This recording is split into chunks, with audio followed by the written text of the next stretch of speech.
మేము ప్రచారం చేస్తున్నాం. ఎందుకంటే తెలుగు రాష్ట్రాలలో ఈ కార్పొరేట్ విద్యా వ్యవస్థల వల్ల బడుగు బలహీన వర్గాల పిల్లలు చదువుకు దూరం అవుతుంటే కోట్లాది రూపాయలు మాఫియా ద్వారా అటు ప్రభుత్వాలకు చేరుతున్నాయనేది జగమెరిగిన సత్యం. దీనిపై మనం అనేక డిబేట్లు చేస్తూ వస్తాం.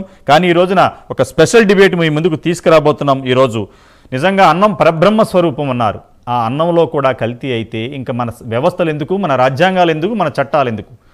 నిన్న కాక మొన్న ఆంధ్రప్రదేశ్ రాష్ట్రంలో గుంటూరు జిల్లా పెదనందిపాడు మండలం అన్నపరులోని బీసీ బాలుర హాస్టల్లో 54 మంది విద్యార్థులు అస్తవ్యస్తకు గురయ్యారు. కారణం ఫుడ్ పాయిజన్. ఎందుకు ఇంకా ప్రతిరోజు తెలుగు రాష్ట్రాల్లో అటు తెలంగాణ, ఆంధ్రాలో వారానికి 2 ఫుడ్ పాయిజన్ కేసులు నమోదవుతూ ఉంటే ఒక అధికారిని సస్పెండ్ చేయడంతో ట్రాన్స్ఫర్ చేయడంతో చేతులు దులుపుకోవడమే తప్ప ఒక క్రిమినల్ చర్యలు తీసుకుని జైలుకి పంపించడానికి ఎందుకు ఈ ప్రభుత్వాలు మీనమేసాలు లెక్క పెడుతున్నారు? నిజంగా సస్పెండ్ అయితే రాజకీయ పలుకుబడితో వేరే చోట పోస్టింగ్ ఇస్తారు, లేకపోతే కుల సమీకరణాల వల్ల మళ్ళీ తిరిగి వాళ్ళు అదే పోస్టులో కూడా మళ్ళీ పోస్టింగ్ వచ్చిన అనేక సందర్భాలను కూడా చూసాం. ఏదేమైనా ఈ ఫుడ్ పాయిజన్ గురించి ఈరోజు డిస్కస్ చేద్దాం. ఈ డిస్కషన్లో ఎవరైనా ఫోన్ చేయాలనుకుంటే స్క్రీన్ పై నెంబర్లకు ఫోన్ చేసి మీ సమస్యని మా ద్వారా తెలుగు రాష్ట్రాల ప్రభుత్వాలకు తెలియజేయండి. ఈ డిబేట్లో పాల్గొన్నవారిని పరిచయం చేస్తాను. Doctor J Purnachandrarao, IPS officer, retired DGP and national coordinator all India party BSP. నమస్కారం పూర్ణచంద్రరావు.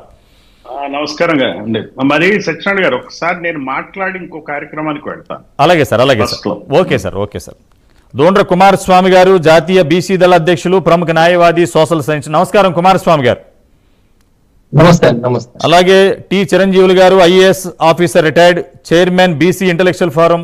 ఈయన ఆఫ్టర్ రిటైర్మెంట్ నిజంగా చిరంజీవి గారిని అభినందించాలి. ప్రైమ్ న్యాయ వేదికగా ఆయన రిటైర్ అయిన తర్వాత కూడా ఈ బడుగు బలహీన వర్గాల కోసం ఆయన సమయాన్ని కేటాయించి ప్రతి డిబేట్లో కూడా ఎక్కడ సమస్య ఉన్నా నేనున్నాను అనే ఒక చిరంజీవి గారు ముందుకు రావడం, ప్రైమ్ న్యాయను మా ఎడ్యుకేషన్ స్పెషల్ డిబేట్కి ఈరోజు వచ్చారు. వారికి ధన్యవాదాలు తెలియదు. నమస్కారం చిరంజీవి గారు.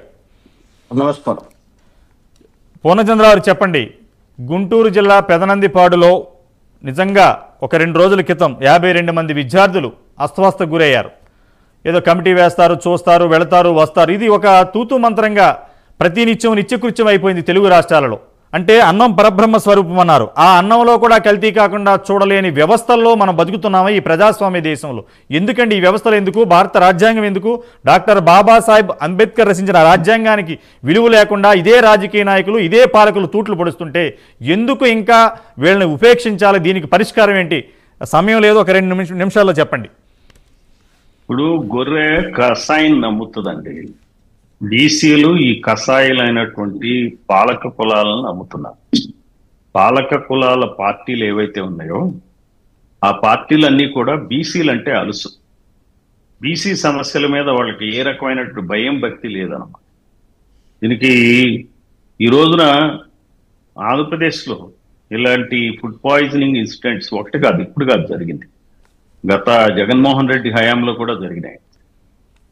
పాలన ఎంత అస్తవ్యస్తంగా సాగుతుందో చెప్పడానికి ఈ బీసీ హాస్టళ్ల నిర్వహణే తార్కాణం.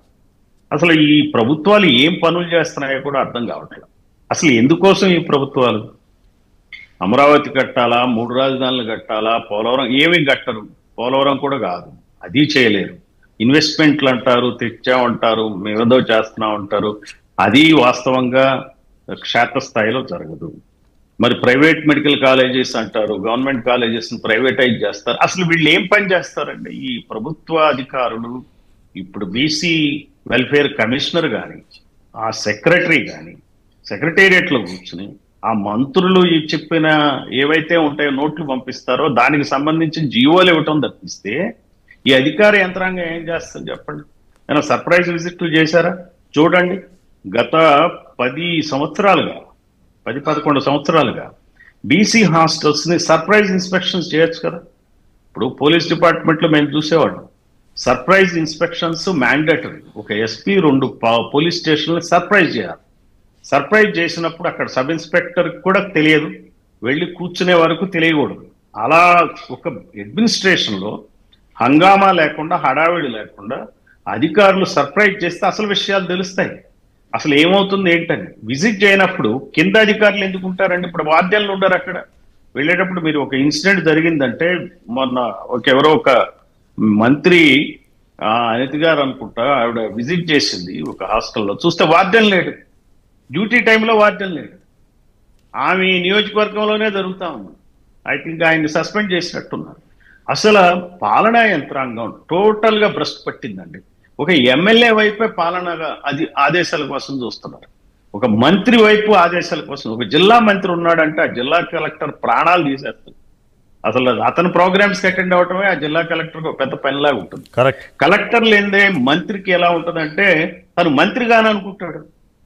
కలెక్టరో జాయింట్ కలెక్టరో ఒక పోలీస్ ఆఫీసరో పక్క నుండి తిరగందే వీళ్ళు అసలు నాయకులే కాదు.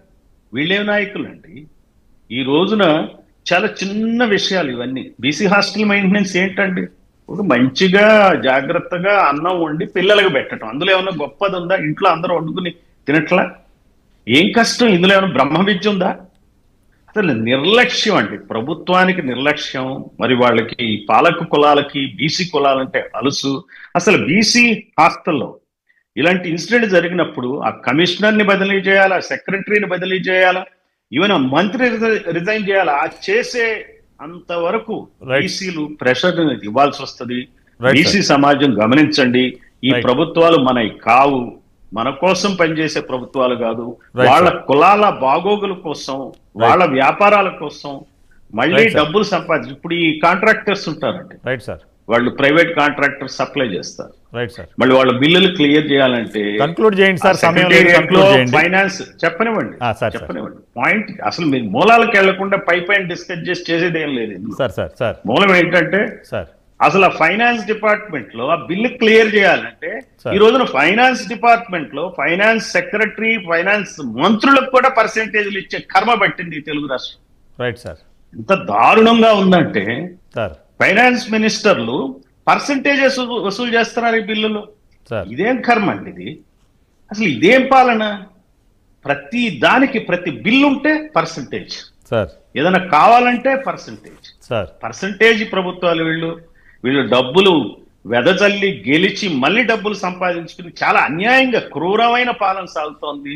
ఇది డెమోక్రసీ కాదు, ఇది క్యాస్టోక్రసీ, క్యాస్ట్ డామినెన్స్ తో నడుస్తుంది. కాబట్టి ఇది ఒక చిన్న ఇన్సిడెంట్ గా మనం దీన్ని పరిగణించి దాని మీద ఏం చేస్తారు, ఆయన ముఖ్యమంత్రి చంద్రబాబు నాయుడు గారు రివ్యూ చేసినట్టు, ఆదేశాలు ఇచ్చినట్టు, తర్వాత ప్రతి స్టూడెంట్ కూడా ఆయన ఏది పూర్తిగా నయంగా అందే హాస్పిటల్ నుంచి డిశ్చార్జ్ చేయకూడదని ఆదేశాలు ఇచ్చారంట ఆయన స్థాయిలో.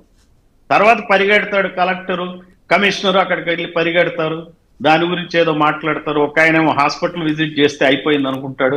మొత్తం secretary and commissioner let them visit the hostels.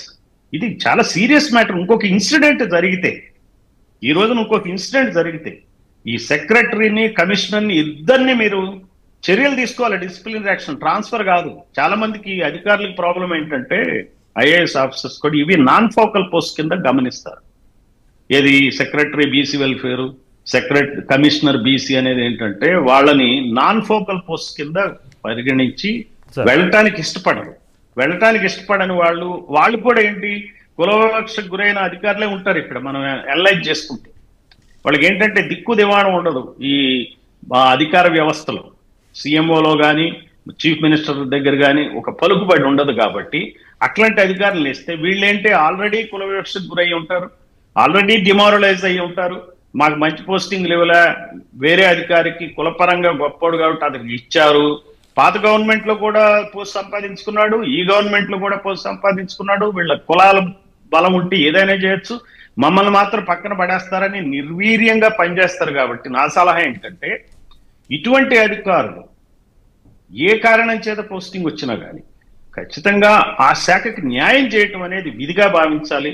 We are paid for it, there is no non focal post, let us work for the people.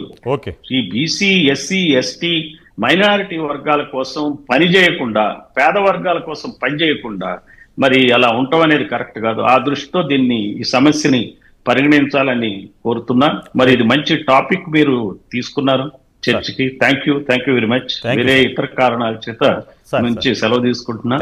తర్వాత మన చిరంజీవులు గారికి అలాగే కుమారస్వామి గారికి కూడా నాకు good morning to both of you.